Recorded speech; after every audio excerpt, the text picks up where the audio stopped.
Hello, and welcome back to another edition of Logician Tim Learns with me, your host, Logician Tim. That's right, this is the show where you get to watch me go from a total gaming newbie to a more informed gaming newbie. How about that? What's going on, you guys?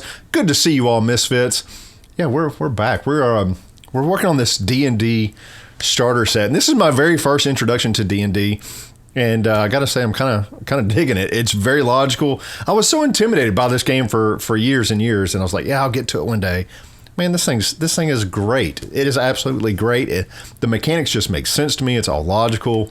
There's none of this like really weird, complicated stuff just to be complicated. It makes sense. I like it. So I did get a new surprise today, though. If you look right there, my buddy Scott picked me up the D&D Essentials kit, and this is brand new. It just came out, and it has some really new stuff in it from what I hear. I haven't opened it yet, so what my plan is to kind of make July the Dungeons and Dragons month, I guess, because I'm going to finish up with the starter set. I'm not done by any means just yet, but I'm going to finish up with the starter set and going over what we all can learn with this thing. Then I'm going to jump in this Essentials kit and figure out what's in there. I heard there's some type of thing called companions stuff where you can play with just like one, like the DM and one player. And so I'm kind of curious to see how that turns out, like sidekicks or something. I don't know. Anyways, I'll figure it all out when I get to it. And then I think after that, I'm going to jump into the actual Dungeons and Dragons books and see what I can find there. So it might kind of do some comparison back and forth and what you get in this one, what you get in that one, and kind of the way things are presented, especially from a newbie point of view, because these are targeted towards me, a newbie to RPGs, a newbie to Dungeons and Dragons. That's who are going to be buying these things, and that's who I am. I'm going to give my opinion on it as a newbie, as a target audience of who this product is made for. So yeah, but tonight we are going to be going over this rule book some more. Now, yesterday we went over like the basic combat in Dungeons and Dragons as described in this D&D starter kit. We went over how to make attack rolls and how damage is figured, that type of thing. If you haven't watched that video, you can find it on YouTube. If you're watching me on Facebook right now, check out my YouTube page. Just put in Logician Tim, just like my name is. You'll find me there. If you're watching on YouTube, you don't know I've got a Facebook group with almost 1,900 people in it. Go ahead and join that thing. The link is in the description down there. It's called Misfits of Tabletop, and there's the like logo right there. We share all types of cool stuff, cool pictures, hang out with each other, funny stuff, cool art, whatever, man. And lots of cool people in there. So go ahead and join that. All right. Tonight, though, we're going to be talking about what happens after you take that damage. How do you heal? What happens when you run out of hit points and those sort of things. And so that's what we're going to be diving into and talking about tonight. So let's dive in. All right, let's move into our section. We kind of talked about combat yesterday, and we talked about attack rolls and that kind of stuff. And now we're going to talk about hit points just a little bit. All right. So whenever your character takes damage of any type, you're going to subtract that damage from your hit points, right? Also known as HP. I think if you played any type of video games, you're pretty familiar with this, right? I'm even familiar with hit points. All right. On our fighter, when we start looking at their sheet, where's hit points at? I know it's got to be on here somewhere because I saw it earlier. Here it is. This square right here, maximum hit points, it says is 12. I know you can't read it on the screen. And then it has this box that says current hit points where you can just kind of pencil in there. So if your maximum hit points is 12, but we took 2 damage, now we're going to put 10 down there in that box. Easy enough, right? Now, what happens if I take too much damage and my hit points fall to 0? Well, I either die or I fall unconscious. And let's talk about that first one real quick. What happens, how do I die? How do I do this, what they call instant death, right?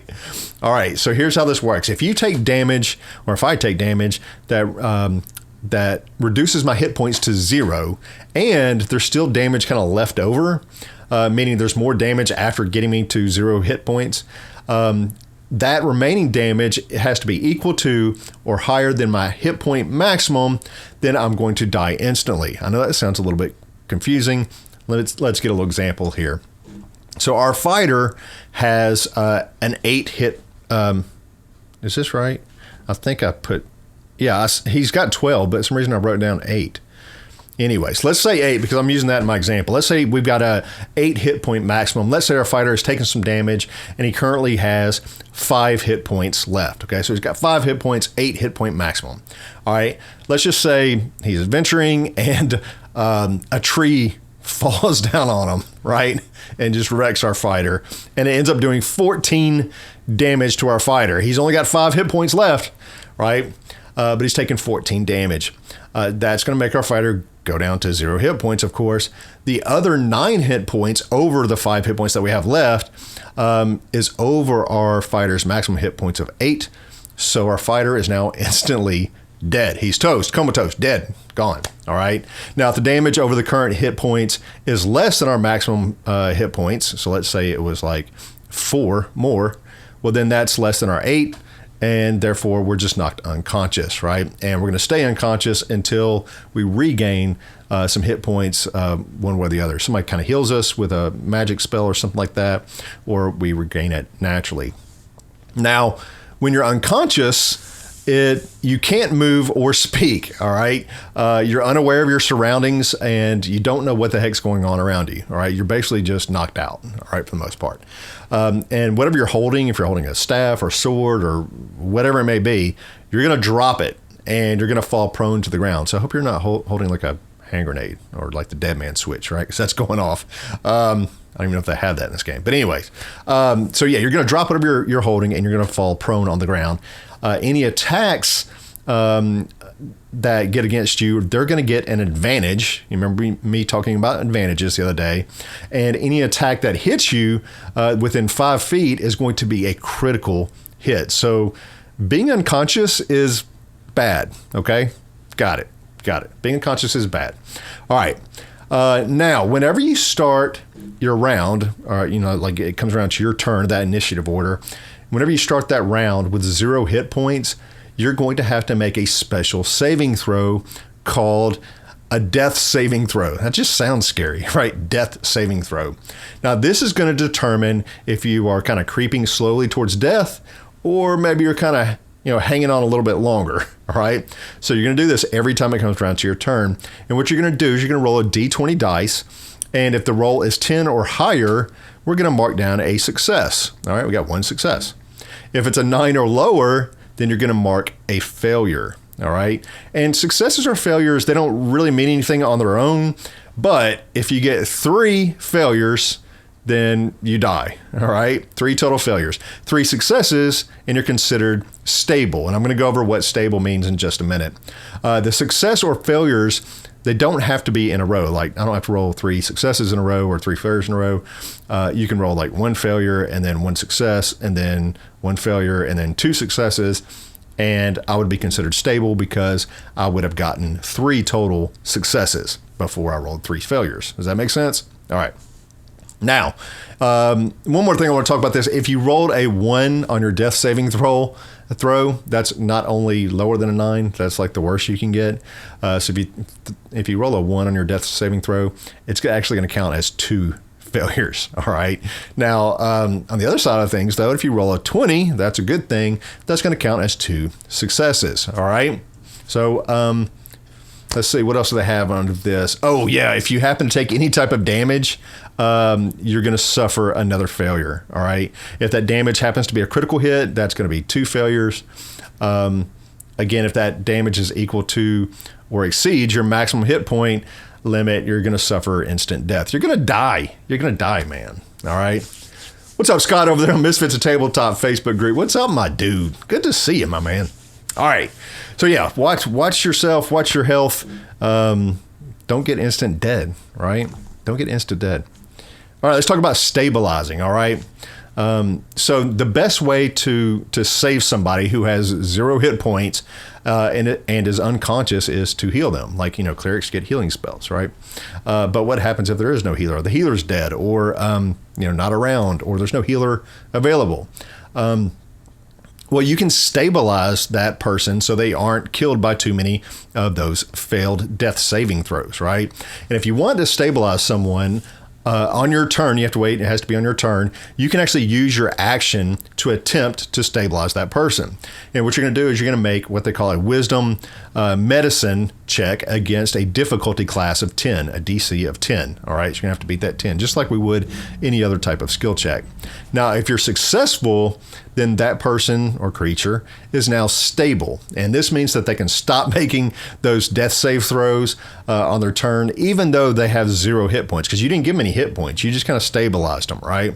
And they're also going to remain unconscious until they can gain at least 1 hit point. All right. So they're still unconscious, but they don't have to make those saving death throws. They're not getting closer to death, right? And someone who is stabilized, they will regain hit points naturally at the rate of 1 hit point every 1d4 hours. So that means that you're going to roll your 1d4, and if that's, it comes up at 2, you're going to have to wait 2 hours to get your one hit point back. Now, someone who's stabilized will now, if they take any damage, though, while they're stable, they will stop being stable, and they're going to go back to having to make those saving death throws once again. All right, so try to protect that down person, or if you're down, protect yourself, get some cover, or have somebody drag you or something, right? Make sure you get you out of that combat so you don't take any more damage, all right? All right. My phone's going crazy over here. All right, let's talk about resting, all right? Of course, it's a ton of fun. Let me flip this over because this is cool artwork anyway. Yes, of course, it is a ton of fun adventuring, killing stuff and exploring stuff, getting that sweet, sweet loot. But you can't do that every hour of every day. You just can't, right? Your character needs some time to rest. They need time to eat and sleep and tend to their wounds and refresh their minds, especially if they're casters. We're going to get to the magic thing on Monday. They also have to, brace themselves for further adventures. Just kind of get your mind right. You need a break every once in a while. And in Dungeons and Dragons, there are 2 types of rests that you can take. There's a short rest and a long rest. Okay. Now, a short rest is a period of time, a period of downtime, really, for your character that is at least 1 hour long. All right. So it could be 2 hours, 3 hours, but it's at least 1 hour long. And during this time, your character cannot really do anything too strenuous. All right. You're going to be limited to doing things like eating or drinking, reading, like I said, tending to your wounds, those type of things. But here's what's cool about it. During this short rest, you can spend 1 or more of what's called your hit dice. All right. And your hit dice are shown on your character sheet. So let's bring out our fighter here. And right below our hit points here, they have this little block called hit dice. And ours says 1d10. All right. So that we get 1d10 dice as our hit dice. Yeah, 1d10. For resting, you're allowed to spend up to... you're allowed to spend 1 hit dice per level. So our fighter is level 1, so we can spend 1 of those D10 dice. If you're level 2, you would get to spend up to 2 of those D10s, right? You'd be able to spend those. So for each one of these that you spend that way, you roll that die and you add your character's Constitution modifier to it, and you're going to regain your hit points equal to that number. So let's give an example real quick what I'm talking about. All right, let's say our fighter lost some hit points in the last fight, and it's down to 5 hit points, right? And we are now on a short rest. We're kind of eating and drinking, taking some time out. We've been sitting there for a while. We're on a short rest. Our hit dice is a 1d10, and our Constitution modifier is a +2. All right. So we roll our 1d10, and let's say we had a bad roll, we get a 3, right?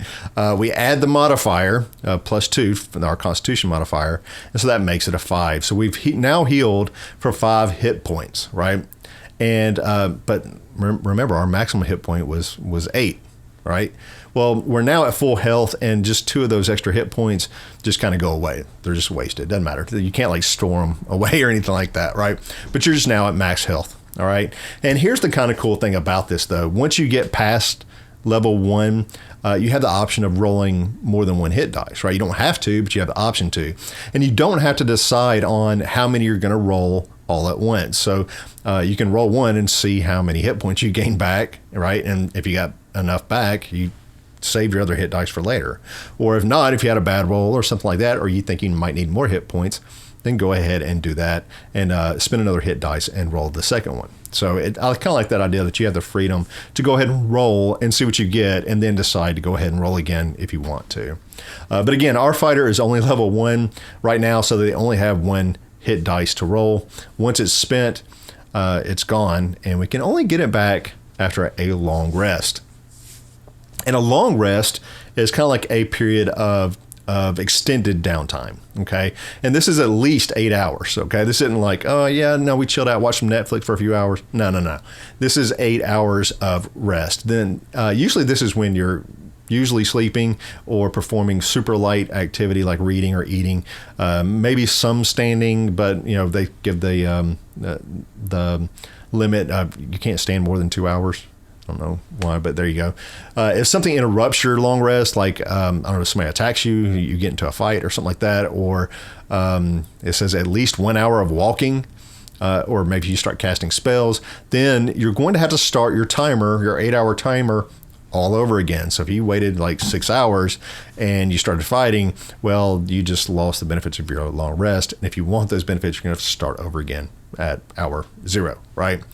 Now, at the end of your long rest, let's talk about the benefits real quick. What do you get for this long 8-hour rest?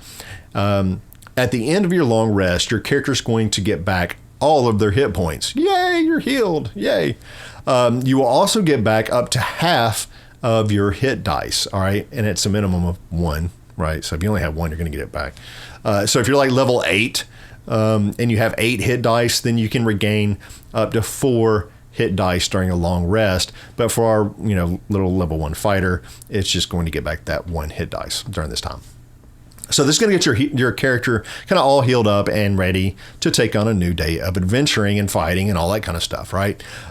Just so you know, you can't take like multiple long rests during a 24-hour period and just kind of keep gaining benefits.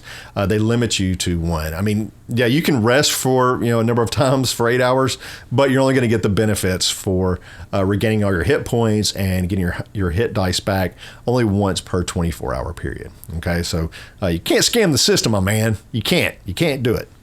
All right. So anyways, that's kind of how healing and stabilizing your character, instant death, and short rest and long rest work. And so, yeah, I just thought that was kind of cool. I did want to go over one more thing, though, with you guys, and that is the rewards. Okay. So as your character adventures, they go out and explore, they kill stuff, they overcome challenges and dragons or whatever they may be doing, right? Well, you're going to be rewarded with treasure and loot that you find, or maybe you get rewarded by the townsfolk for shooing away those dragons or those goblins or whatever it may be, right? So you're going to get that treasure, and also you're going to get experience as well. So let's first talk about the treasure a little bit. So if you've just raided some kind of big monster's lair, you might end up with a big chest of coins, right? If you just killed some goblins that were terrorizing a village, well, you're likely going to end up with whatever loot that they have. And as the characters get treasure, they can kind of divide it all up as they see fit. And I can see this probably gets tricky sometimes, right?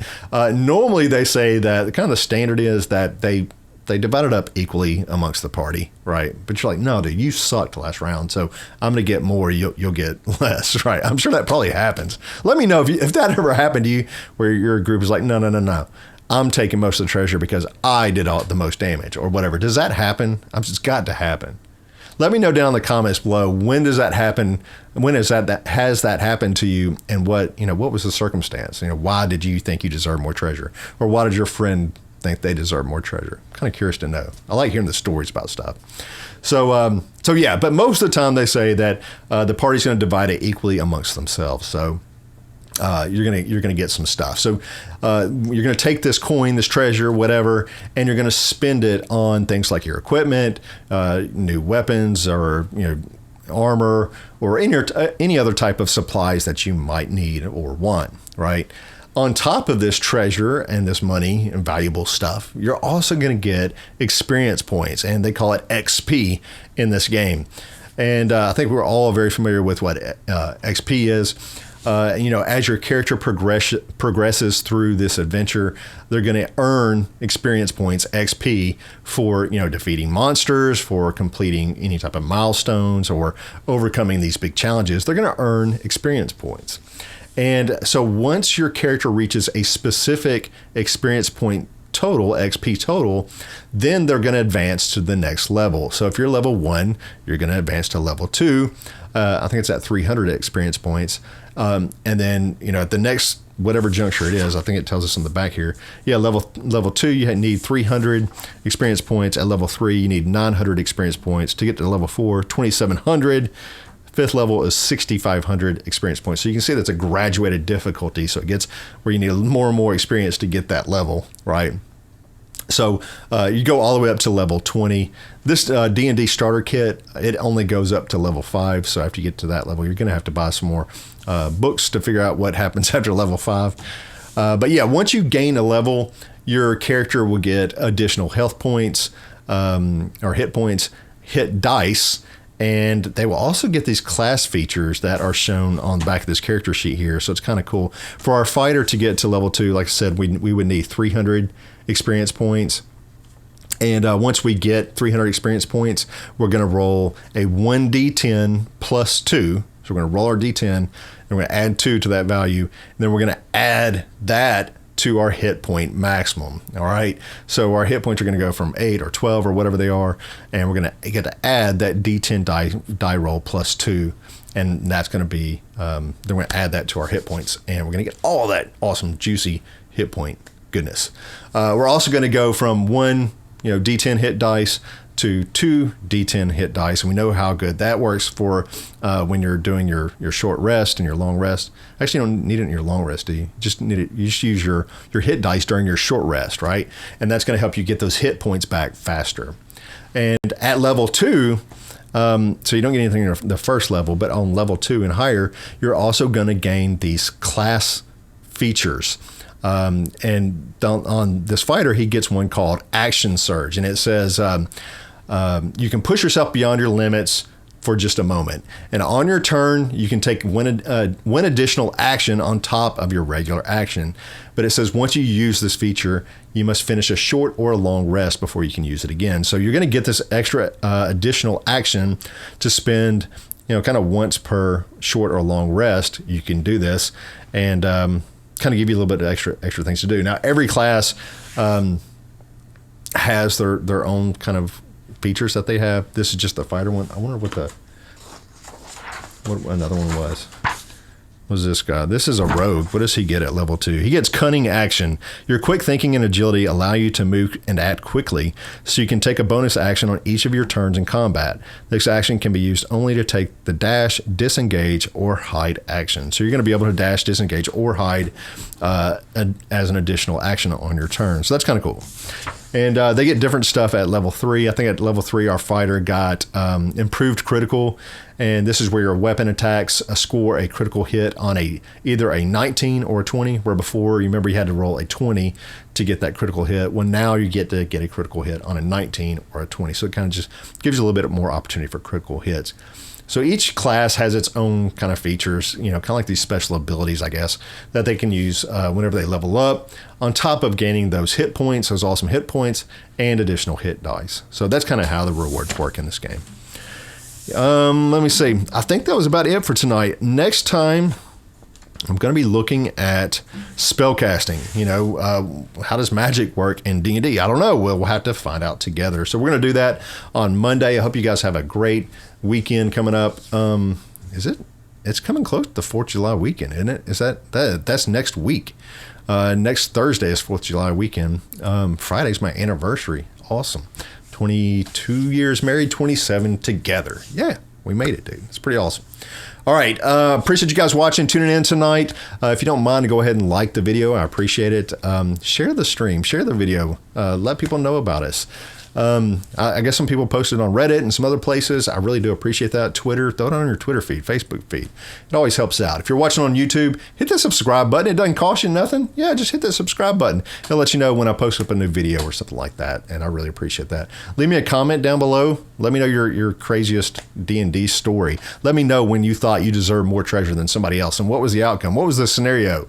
I like seeing those comments, guys. Thank you so much. All right, we will see you all next time on Monday. Y'all have a great weekend. Bye.